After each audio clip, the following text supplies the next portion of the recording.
Okay, so here's our part. You'll see that it's a square block, and it's got a cavity cut into it. Some people may ask, why is there no runners or gates on this? Basically, most of the cases, if you're designing the part or designing the mold, you're not the one that's going to be actually cutting the runners, and that's a highly specialized process that a dedicated engineer will determine the mold flow and the characteristics of the plastic, etc.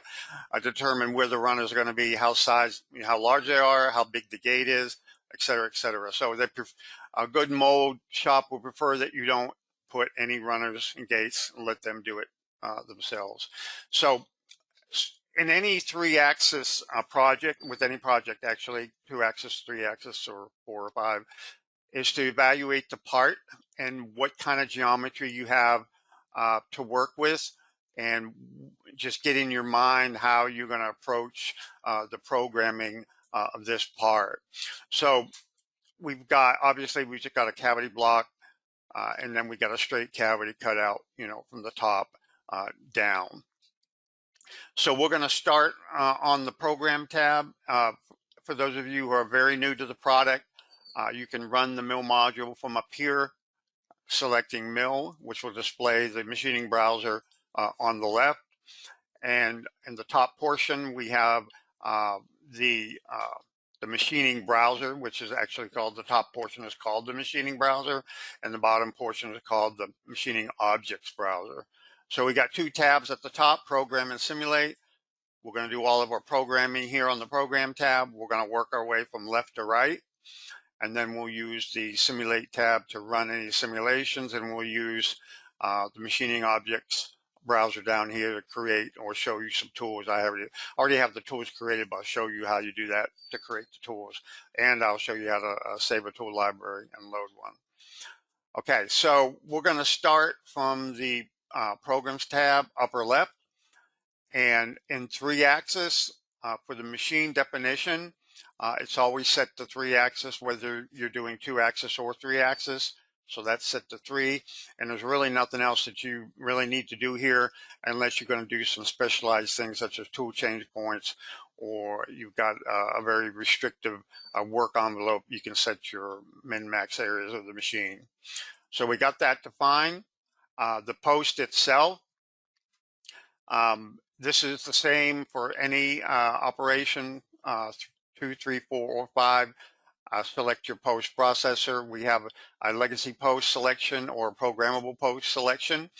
In most cases, you'll be using the legacy post, and you can select the post that you're going to use here. And I'll just select the Haas, if I can find it.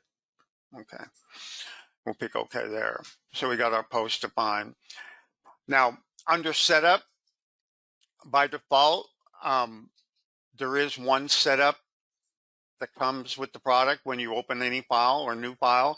Setup 1 will be displayed, and you will also notice that it's also coincides with the world origin of Rhino or VisualCAD CAM.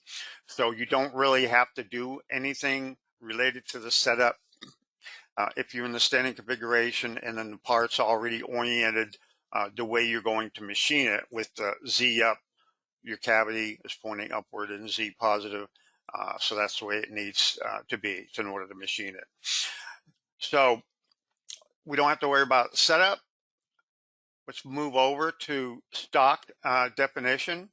We got a number of different options for stock. We're just going to do a box, since this block is a box itself. So we're just going to do a box stock.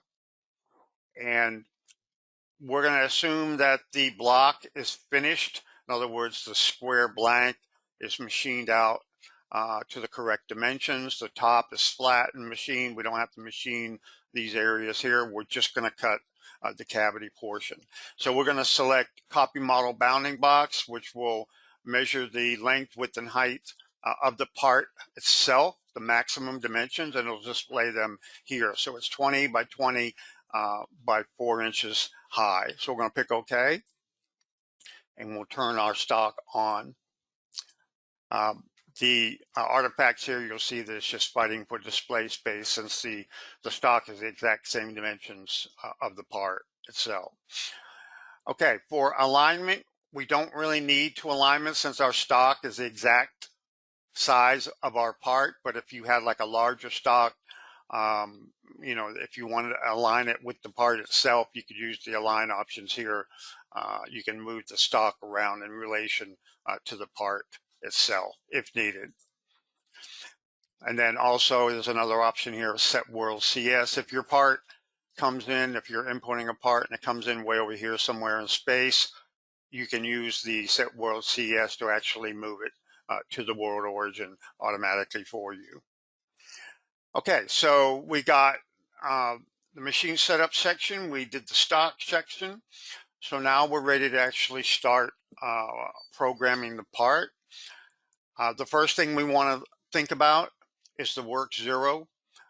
Where on this blank are you going to zero your machine out at? In most cases, it'll be the bottom left corner of your stock, but it can be anywhere on the stock or the part. If you're doing secondary machining operations or another side, you may have a pre-cuts, you know, part of your stock is already cut, so you may want to zero out on the part somewhere. But we're going to zero out at the top left quadrant of the stock itself. So we're going to pick the work zero, and you'll see that you can pick a point to set the program zero, or you can set it to the stock box or set it to the part box, or pick a point. You can pick a point. So we're going to just set it to the stock box. We're going to do it the highest Z, which is the highest point on the stock, and then we're going to put it in the southwest corner. Okay, so I already have one created, so I'm just going to cancel out of this. So it places your work zero in the position that you requested. Now you'll see that I already have a mop set here defined. This is for the Pro configuration. We're just going to leave those for now. We can talk about that after we get it the part programmed. So let's start out and look at some of the tools we have created. We have a lot of tools here listed. Basically, I'll go over this in brief. The first icon here is on the left. If you want to create a new tool, the tool dialog, create select tool dialog will display. Enter your name. Tools are saved by name. So every tool has to have a different unique name. So if you have the same name, it's going to overwrite your tool of the same name. So obviously you want to have different names, descriptive names for each of your tools. Dimensions, set the dimensions for each tool, and these are different for each of the tool types up here.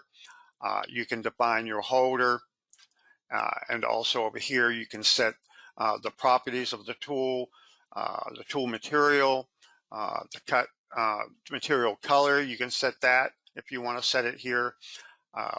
Number of flutes, the tool number, etc., and then feeds and speeds, you can set those specific for this tool, or you can override these values when you actually do an operation if you want to. So that's how you basically, the process of creating a tool, set your dimensions, pick the save as new tool, it'll load it over here, and you just exit out, or you can select one and edit the dimensions or whatever you need to edit, and then you can save it, override it. So we're going to exit out of that since we already have tools created. So we're going to go right into, and again, if you have any questions, put it in the questions panel. We'll see if we can't get to them during the course of the webinar. Excuse me.